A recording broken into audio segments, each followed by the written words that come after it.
Hold on. Wait a minute. Let me check the pulse. Yep, definitely. We're live from the ever lovely studios of David and David. It's time once again for our host. Oh, I love the big build-up, and then it's all right. Well, yeah. We sort of seen him before. Here's what you get. Welcome, friends, to another edition of Drinks with David. See, if we were professionals, we'd either start again or we'd edit that out, but no. So, we continue this week of Dealer's Choice, and tonight's cocktail was merely selected by the name alone. It is a Dick Jr. cocktail. Unfortunately, although we can find a history of the cocktail itself, there is no explanation of why it's called a Dick Jr. cocktail. Who was Dick Jr.? Yeah. I need to know. And is there a Dick Sr. cocktail? There would have to be. Would only make sense. So this cocktail dates back to the early 1900s from Hugo R. Enslin, who was the head bartender at the Wallach Hotel in New York City. As we all know, the famous Wallach Hotel. That's right. And in 1916, he published the first edition of his groundbreaking, that's what it said, groundbreaking Recipes for Mixed Drinks. The Dick Jr. cocktail appears in the second edition, published just 1 year later in 1917. Made in a shaker. Now what I find interesting is a lot of these old cocktails tell you to shake it with crushed ice and then to strain it. What difference would it make if it were crushed ice or ice cubes if you were straining it anyway? Just want to know. Now, we're going to follow the directions. It calls for the juice of 1 lime. So, there you go. What I find interesting is some limes are different sizes. How would you know how much juice it was? That was pretty much a standard lime. It was a standard lime.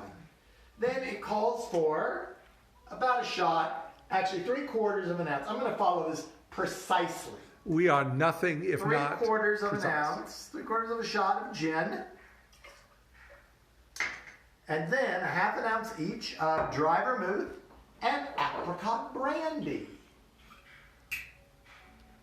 Half.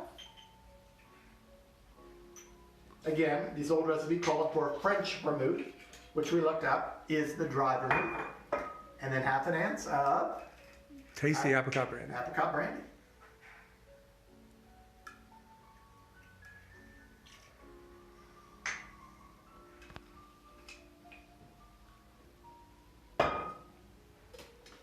Shake it up. Oh, we didn't have our clock out though. Oh, we got well. Tomorrow night. Well, next week, Dealer's Choice, wild card. We're just doing whatever we want. I know. Doesn't matter. Doesn't matter at all. All right. So, as with a lot of these older cocktails and cordials, it's served in a small cocktail glass. How classy and refined is that? Hey, Larry, you want to come in for the pour? As always, come in for the pour.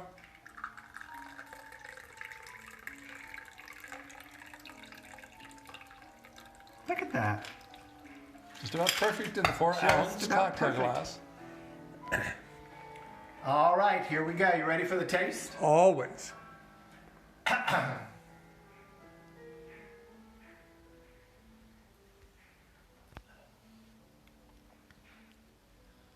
You know, it reminds me of a vernal breeze shaking the trees in an apricot orchard.